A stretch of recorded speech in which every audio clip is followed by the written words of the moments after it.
Bien, vamos a comenzar lo que es el módulo que refiere a la periodización del entrenamiento de maratón. Aquí vamos a ver características generales de lo que va a ser este proceso, específicamente hablando de la parte de entrenamiento. Vamos a ver el tiempo que vamos a dedicar de entrenamiento, las horas, la carga semanal, los momentos clave del entrenamiento, los puntos por los cuales vamos a ir atravesando, que son elementos importantes en el camino de preparación del maratón. Cuando hablamos de maratón, actualmente hablamos de la carrera que conocemos de 42 kilómetros, 195 metros. Con el auge del running en Uruguay y en el mundo, por supuesto, en los últimos años, más corredores se han volcado a correr esta carrera, y la referencia histórica que tenemos del maratón es la leyenda griega del corredor que llega a la ciudad y después de traer el mensaje que traía para los habitantes de la ciudad, se muere, digamos, ¿no? El corredor que las leyendas refieren es Filipides, que corre desde Maratón, justamente una ciudad cercana a Atenas, y corre esos 40 kilómetros aproximadamente para avisar que habían logrado detener al ejército invasor turco, y tiene que ir a avisar que fue victoriosa la carrera. Cuando llega, después de haber luchado durante todo el día, porque estaban en guerra en definitiva, ¿no? Y después correr 42 kilómetros, definitivamente entendemos por qué la leyenda cuenta que se murió. Ni la recuperación, ni la nutrición, ni la hidratación, ni el descanso fueron parte de esa competencia. Hay dos leyendas que tienen que ver con esto. Realmente los investigadores han determinado que esa leyenda en realidad no es la más correcta ni la más acertada, que quien realmente hizo la carrera de 42 kilómetros o de 40 kilómetros fue otro mensajero que se llamaba Tércipo, y que Filipides en realidad fue el que corrió antes de la batalla y que hizo 240 kilómetros entre Atenas y Esparta cuando fue primero a pedir ayuda. Eso es un detalle histórico que viene como color para esta historia. Cuando hablamos del entrenamiento de maratón, lo que hacemos es pensar el tiempo de maratón dividido en periodos. Y lo vamos a dividir en tres periodos grandes, que es básicamente lo que se divide en los periodos de entrenamiento de las carreras de resistencia. En general también otras disciplinas deportivas tienen la periodización en tres periodos. Como dijimos al principio, el entrenamiento de maratón lo vamos a dividir en este caso en 16 semanas. Estas 16 semanas van a estar repartidas en unas primeras 8 semanas, que va a ser el entrenamiento del periodo de preparación general, que es donde vamos a sentar las bases de lo que va a ser nuestro futuro rendimiento el día de la carrera. En este periodo vamos a ir empezando de a poco a hacer la acumulación de kilómetros iniciales que nos van a permitir tener una buena base de resistencia para afrontar la segunda mitad del entrenamiento, donde va a ser un poco más exigente en cuanto a la intensidad. En este periodo vamos a entrenar distancias a muy poca intensidad, distancias largas a poca intensidad, y vamos a entrenar periodos de entrenamiento más corto a una intensidad bastante elevada.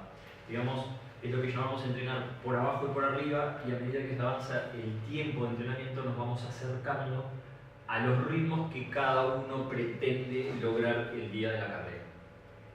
El segundo periodo de entrenamiento, que en nuestro caso va a estar en 6 semanas, en las siguientes 6 semanas, es el periodo de preparación específica. Aquí es donde ya nos estamos acercando a lo que va a ser la realidad de nuestra competencia, es decir, vamos a empezar a acercarnos al ritmo de carrera elegido para cada uno en el día del maratón. Y un último periodo, que es el periodo donde lo que hacemos es permitir que nuestro cuerpo se recupere del impacto del entrenamiento previo. En el caso de este maratón de Punta del Este, ese periodo que llamamos periodo competitivo van a ser las últimas 2 semanas. También lo pueden encontrar en la literatura respecto al entrenamiento, se llama periodo de tapering, que es un vocablo inglés que habla de aflojar, que habla de alivianar. Eso es tapering. Y es lo que justamente hacemos. En esas últimas 2 semanas lo que hacemos es aliviar importantemente la carga de entrenamiento, la distancia que recorremos, permitiendo que nuestro cuerpo logre asimilar todo el entrenamiento acumulado en las primeras 14 semanas. ¿Sí? Tenemos en algunos casos el concepto equivocado de que hay que entrenar a full hasta el último día, y justamente este periodo de competencia donde realmente se hace muy poca distancia es un concepto que no todo el mundo tiene claro, y justamente es lo que queremos remarcar. El último tiempo no se genera fatiga, el último tiempo se descansa. En los últimos tiempos previos a una competencia no generamos mayor impacto, simplemente lo que tenemos que permitir es que nuestro cuerpo logre asimilar el impacto acumulado en el periodo anterior. En ese último periodo es donde vamos a encontrar las competencias más destacadas. En el caso del entrenamiento, para quienes van a hacer el maratón de Punta del Este entrenando en el grupo N7, van a hacer 2 fondos de 30 kilómetros como distancia más larga. El impacto que genera fisiológicamente hablando el entrenamiento largo en el cuerpo es tan importante que la costumbre en N7 es correr hasta 30 kilómetros. Hay otros métodos de entrenamiento que acumulan más distancia, y hay corredores que prefieren acumular más distancia para que el periodo de correr, digamos, entre lo que hicieron más largo y los 42 kilómetros del día de la carrera sea el menor posible, como para decir, bueno, lo que me queda es algo que puedo resolver corriendo el último día.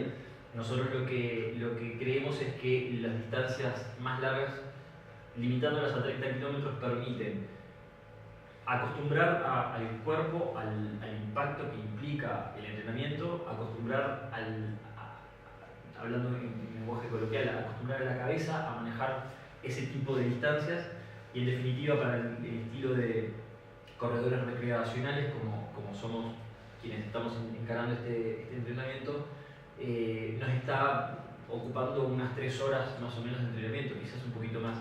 Es un tiempo más que bien para poder ver y poder preparar determinadas situaciones que nos vamos a enfrentar el día de la carrera. Dentro de este periodo también vamos a tener un test de 21 kilómetros que es una competencia. No hay nada mejor para evaluar cómo estamos realmente y dónde estamos parados y cuál es la foto real del entrenamiento que estamos haciendo que una competencia. Y acá este test va a coincidir con el Half Montevideo en agosto, donde vamos a poder medir en forma más que acertada cuál es el estado real de cada uno de quienes están preparando el maratón. Por supuesto, al final tenemos la competencia de 42 kilómetros en septiembre.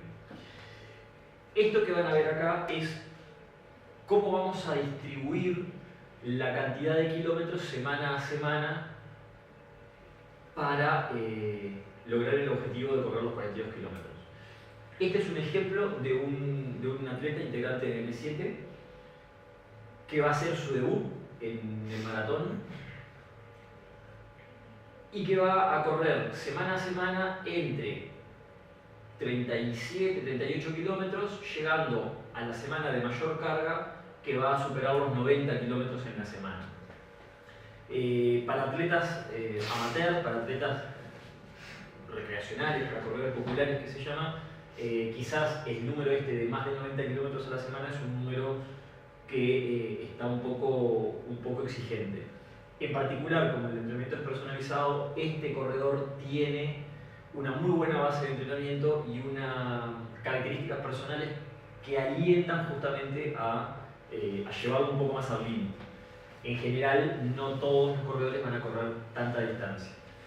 Como pueden ver, a medida que aumenta el tiempo de entrenamiento, que son las semanas, en este caso son 16 semanas, hacemos una periodización de 3 semanas de acumulación y 1 semana de bajada para descansar. Luego, de nuevo, 3 semanas de acumulación y 1 semana de bajada. En esta semana es donde vamos a hacer la prueba, y como vamos a hacer una prueba tenemos que estar en buenas condiciones, no podemos llegar a la prueba con cansancio acumulado. Entonces, esta semana también va a ser una semana relativamente liviana, teniendo en cuenta, bueno, la evolución del entrenamiento a lo largo de las semanas. Y a partir de ahí tenemos los 2 picos de entrenamiento más altos de acumulación de kilómetros, y a partir de ahí empezamos a descargar y entramos en estas 2 semanas de periodo competitivo. Acá se ve claramente cuál es la evolución.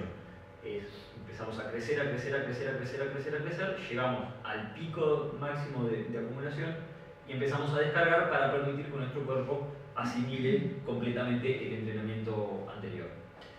La estructura general del entrenamiento para todos quienes van a hacer el maratón de Punta del Este va a seguir más o menos esta estructura de 16 semanas. Es el método que hemos aplicado durante los 3 años y pico que tiene N7 como grupo de entrenamiento, y que nos ha permitido lograr prácticamente un 99% de éxito en los corredores que han debutado en maratón. De hecho, en los corredores que han debutado tenemos 100% de efectividad con esta periodización y con este método.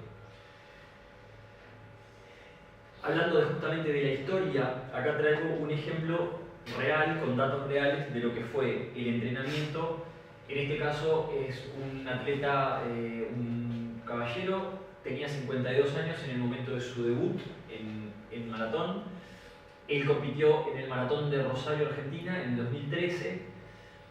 A lo largo de su preparación, que fueron 12 semanas, aquí tiene que ver con lo que hablábamos de la individualización del entrenamiento. Era un corredor que traía una muy buena base de entrenamiento acumulado, de varios años de entrenamiento, con buena experiencia, y decidió con poco tiempo competir en el maratón. Entonces el entrenamiento fue de 12 semanas, también dividido en periodo general, competitivo y en el medio del periodo específico. Y en esas 12 semanas acumuló unos 750 kilómetros. Como veíamos en la conferencia anterior del licenciado Panasiuk, esas son distancias razonables para un entrenamiento de maratón.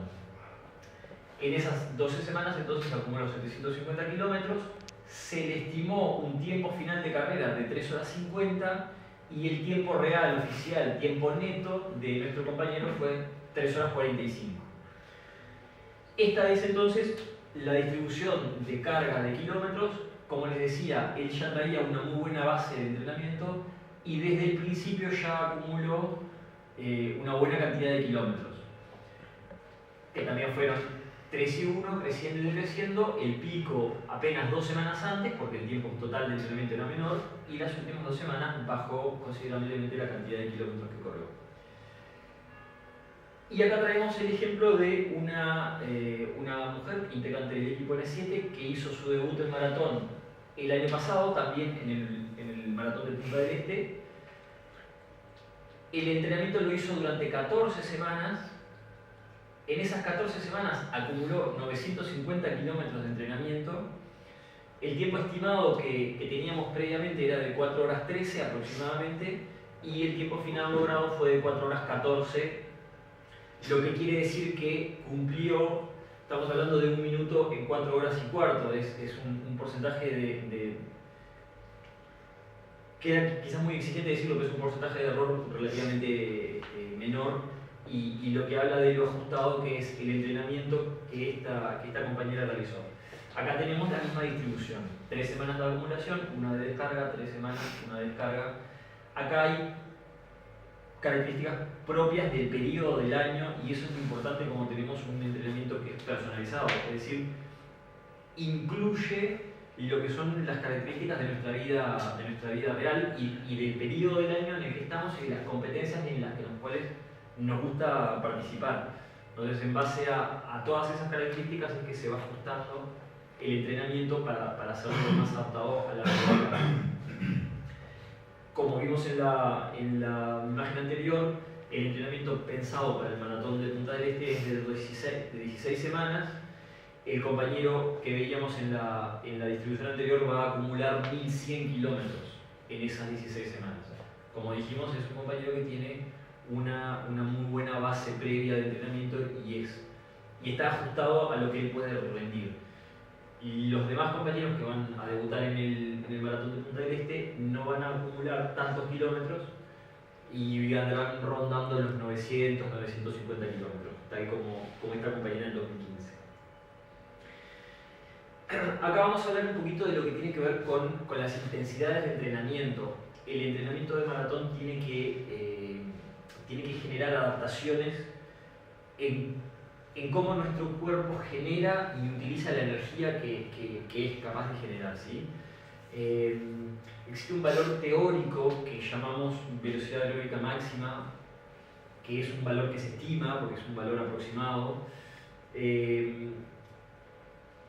Esa velocidad aeróbica máxima, cuando estamos hablando de maratón, nosotros el maratón lo corremos aproximadamente, porque también hablamos de que es un valor teórico, aproximadamente en el entorno del 80% de ese valor calculado como velocidad aeróbica máxima. Esto depende, bueno, de la experiencia del corredor, de los años de entrenamiento, de las condiciones del entrenamiento, si fue un desarrollo normal, si no hay alguna lesión, si no hubo que manejar situaciones de cambio del periodo de entrenamiento, reducción de los kilómetros, etc. Entonces, los 42 kilómetros se corren en el entorno del 80%. A veces un poquito más por abajo. En algunos atletas de elite este porcentaje crece y se corre bastante más arriba. Estamos hablando de atletas de 2 horas y poco de maratón, ¿sí? Con referencia a este 80%, podemos decir que los 21 kilómetros están un poco por arriba en la intensidad. Estamos hablando de un 85% aproximadamente. Los 10 kilómetros se corren en el entorno de ese 90%, también es más o menos, es un valor aproximado. Los fondos largos, más largos de cada semana, se van a correr por debajo del ritmo de maratón, y eso es importante tenerlo en claro. No se entrenan los fondos largos siempre al ritmo de maratón. El ritmo de maratón es un ritmo de competencia, es un ritmo que genera unos efectos fisiológicos importantes, que por eso nosotros hablamos de fondos largos no más de 30 kilómetros. El entrenamiento hecho a conciencia genera adaptaciones y genera impactos a todo nivel en nuestro organismo. No solo en el sistema locomotor, sino también en el sistema digestivo, circulatorio, hormonal, etc. ¿sí? El sistema nervioso, como comentaba Andrés en la charla anterior. Y los trabajos regenerativos los hacemos alrededor de un 60% de ese valor teórico que habíamos hablado. Ese valor se puede testear y hay una serie de test que se hacen y que se realizan. En general nosotros preferimos la competencia como valor real de cuál es el punto de inicio de cada uno de ustedes y cuál es el punto por el cual están atravesando a medida que el entrenamiento se va desarrollando. Por eso habíamos hablado de una competencia de 21 kilómetros en la semana 11 del periodo de entrenamiento, que nos permite ver cuál fue la evolución entre el día 1 y la semana 11 de esas 16 semanas que estamos entrenando. A partir de cuál es la foto del día 1, se puede prever cuál es el resultado real esperable para cada uno de quienes van a correr el maratón, ¿sí? Acá tenemos un ejemplo que tiene que ver con el primer atleta que hayamos visto su evolución. Tomamos, por ejemplo, un corredor de 46 minutos en 10 kilómetros, más o menos tiene un ritmo de competencia en 10 kilómetros de 4 minutos 35. Recuerden que habíamos hablado que andaba más o menos en un 90% de su velocidad aeróbica máxima. Se puede calcular que ese corredor es capaz de lograr un promedio de 4.48 que le daría 1 hora 41 en 21 kilómetros. Todos estos valores son valores aproximados y en situaciones ideales, ¿okay? O sea, puede llegar el día de la competencia de 21 kilómetros y hay más viento, está más caluroso, hay humedad o no, y hay alguna variación en esto, pero en situaciones ideales, teóricas, se puede calcular con el valor de 10 kilómetros cuál sería su performance en 21 kilómetros. Y por supuesto se puede también calcular cuál sería el rendimiento esperable, el rendimiento razonablemente aceptable que puede lograr ese corredor llegado el día del maratón. Este ejemplo del corredor de 46 minutos en 10 kilómetros es razonable que pueda mantener un ritmo de competencia en maratón que va a andar entre los 5 minutos 10 y los 5 minutos 20, lo que le daría un tiempo final de entre 3 horas 40 y 3 horas 45. De nuevo, esto no es una regla fija, esto es una aproximación, es un cálculo que ya de entrada lo vemos y nos puede decir que si el corredor pretende hacer alrededor de 3 horas el maratón, desde el día 1 ya podemos ver que no es real ese objetivo y que probablemente lo que eso va a llevar es a un fracaso en la planificación y en el día de la competencia. Y podemos ver también que si el día de la competencia logra un tiempo de 4 horas y media, por dar un ejemplo, estuvo muy por debajo de lo que sus posibilidades le permitían, digamos, ¿no? Entonces, la foto del día 1 nos permite evaluar cuál es lo razonable a lo que podemos aspirar en el final del entrenamiento, en el final del maratón. A medida que se va dando la evolución del entrenamiento, a medida que las semanas van pasando, la foto del día 1 tiene modificaciones y tiene mejoras. Si el entrenamiento es adecuado, el valor teórico que calculamos el primer día va a mejorar con respecto a medida que los días van avanzando. Y el valor inicial puede que tenga alguna variación positiva acá al final. Por supuesto, si en el entrenamiento nos enfrentamos a alguna lesión o a los factores externos que se referían en la primera charla, los factores psicológicos que tienen que ver con el estrés laboral, inseguridad económica, la enfermedad de un familiar o situaciones que nos generen estrés, es lógico pensar que uno no podrá lograr el 100% de su potencial el día de la carrera. Pero esas son situaciones que hay que ir manejando y que para eso justamente es donde aparece la psicología deportiva, que es uno de los módulos que vamos a ver más adelante. Mi objetivo es llegar, y si llego y llego bien, estoy más que satisfecho.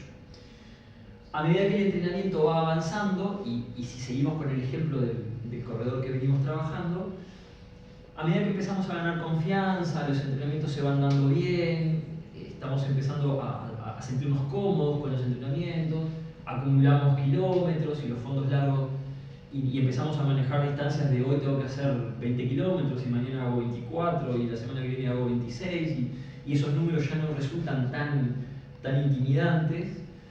A medida que empezamos a caminar, nos empezamos a poner un poquito más exigentes y decimos, bueno, el atleta anterior que podía hacer 3:45 dice, bueno, listo, si bajo las 4 horas, está bien. Entonces, hay como confianza, hay una cierta seguridad en ese segundo objetivo. Y llegado al punto de la carrera y cuando ya está todo jugado y ya sabemos que lo que queremos está bien hecho, decir, bueno, sí, maratón en 3 horas 45, que, como es el atleta que vemos en el ejemplo, decís, listo, eso es lo que realmente quiero, ¿no? 3 horas 45. Entonces, nuestro objetivo inicial, que era, quiero llegar y completando la distancia ya esté cumplido, en algún momento del entrenamiento mágicamente se da vuelta. Se da vuelta y nuestro objetivo principal pasa a meter este tiempo porque el entrenador me dijo que yo puedo meter 3 horas 45 y si hago 3:47 es un fracaso. Y esa es la psicología que tenemos que ir trabajando. No perder de vista cuál es el objetivo. El objetivo del día 1, como dijimos, es completar la distancia. Todo lo demás son cosas que nuestra propia seguridad nos va dando a medida que avanzamos. Pero no podemos perder de vista que nada nos asegura que vamos a lograr el tiempo que los números y y las planificaciones dicen. Hay situaciones que hay que contemplar y hay situaciones que hay que resolver en el entrenamiento y en el día de la carrera. Y lo que generalmente pasa es esto. Tengo que hacer 3.45. Bueno, no pude 3.45, ok, doy vuelta. Entonces, si hago menos de 4 horas, estoy bien. Está, listo, no hago menos de 4 horas, está, completando la distancia es como que lo mínimo que puedo aspirar. Y es un factor que está súper claro desde siempre, ¿no? Esta seguridad que vamos logrando nos hace dar vuelta el orden de los objetivos. Lo que quiero transmitirles acá es que no podemos perderle el respeto al maratón, ni en nuestro primer maratón, ni en el maratón 20 o 25 que hagamos. Nada asegura que el día de la carrera vamos a lograr el objetivo. Y lo lindo justamente del maratón, lo que para mí resulta mágico de esa distancia es que podemos invertir 16 semanas de nuestro tiempo, de nuestra vida, dejando familia y cosas de lado. Tenés una fiesta y no tomás alcohol, te invitan a comer amigos y rehusás porque al otro día tenés fondo de 30, y vamos dejando y sacrificando cosas y nada nos asegura que el día de la carrera vamos a lograr lo que queremos. Y eso es justamente parte de lo mágico que tiene el maratón. Y lo otro es que tenemos una chance sola, es decir, si en un 5K, en un 10K no me va como yo quiero, a la semana o a las 2 semanas tengo revancha. En cambio, el maratón no lo puedo correr el domingo que viene. La intensidad de lo que se entrenó y la intensidad del día de la competencia hacen que tenga una única chance de lograr o no el objetivo. Y eso es parte de lo que, como decía, para mí resulta mágico de esa distancia. A mí me gustaría compartir con ustedes una anécdota bien corta que tiene que ver con lo que fue mi primer maratón. Yo enfrenté el entrenamiento de mi primer maratón y me venía escapando de una lesión y de una operación de rodilla y de un diagnóstico del médico que me decía no vas a correr más. Estuve entre recuperaciones y días que sí que no, estuve casi 1 año y medio sin poder correr. Y yo necesitaba demostrarme de alguna forma que podía seguir siendo un corredor. Entonces, enfrenté el entrenamiento de mi primer maratón, sin tener una cantidad de estas cosas que hemos charlado hoy y que vamos a seguir charlando sin tenerlas claras.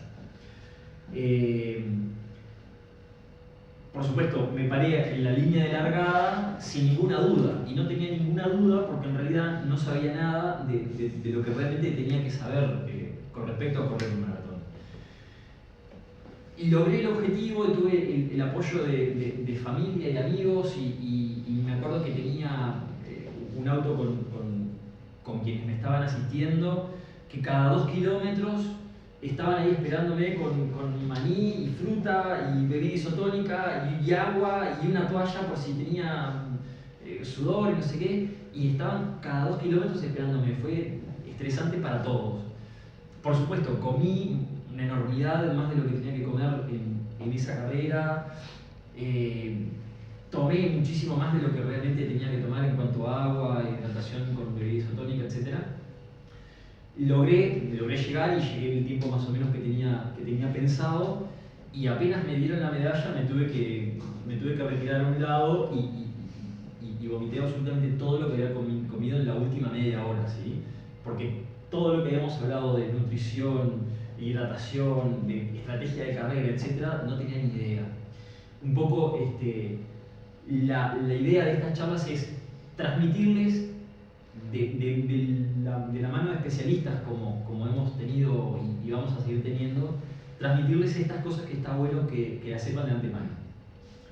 El mensaje final, y es lo que quiero que se lleven, es que yo necesitaba demostrar que seguía siendo corredor, y me quedé con la sensación de que después que logré correr mi primer maratón, me quedé con la sensación de que podía con cualquier cosa. Es decir, si había logrado vencer la lesión en la rodilla y lograr correr un maratón, era capaz de cualquier cosa, y eso me permitió también aplicarlo a la vida diaria, al trabajo, a situaciones en la familia, a situaciones de todo tipo. Algo de lo que resume esa sensación de que podía con cualquier cosa es una frase de un periodista de la revista Runner's World, que es la revista más famosa en cuanto a running a nivel mundial, de un corredor que transmite con unas palabras muy sentidas esta idea que les quería transmitir. Si me permiten, la leemos juntos. Este periodista dice: he aprendido que terminar un maratón no solo es una hazaña atlética, es un estado mental que dice que todo es posible. Y esto lo escribió John Hahn, que es el periodista, y eso es lo que quería transmitirles. Encaren con confianza el entrenamiento para su primer objetivo, van a ir descubriéndose mucho más de ustedes mismos que en cualquier otra distancia que hayan corrido actualmente. Se van a tener que enfrentar a ustedes mismos y se van a tener que derrotar a ustedes mismos, y van a tener que derrotar muchos de los miedos que pueden tener hoy o que van a ir surgiendo a lo largo del entrenamiento. Tengan confianza en ustedes mismos y se van a dar cuenta que luego de llegado el momento final se van a quedar con esta idea: todo es posible y ustedes todo lo van a poder. Muchas gracias por su atención.